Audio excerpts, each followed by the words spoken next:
get now to the possible sanctions and punishment for the guilty parties in the Red Stripe Premier League final fiasco.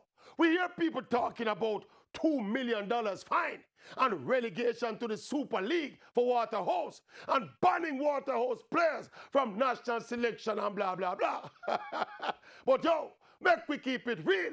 This is not chess or dandy shandy or skeet shooting. This is football, and passions and emotions spill over in football all over the world. Nowhere more so than some of the countries that Jamaicans worship in the sport, like Brazil and Argentina.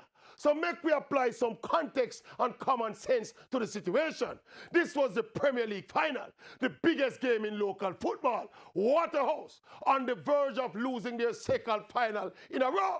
A bad or indecisive decision inflamed the frustrated crowd, and some plastic bottles were thrown onto the field. That is wrong, but good God, man.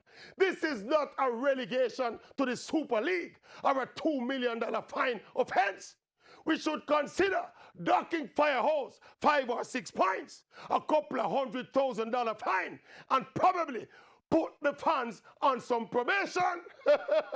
In terms of the PFAJ and the security forces and the referees, they too should get punished for their part in this fiasco.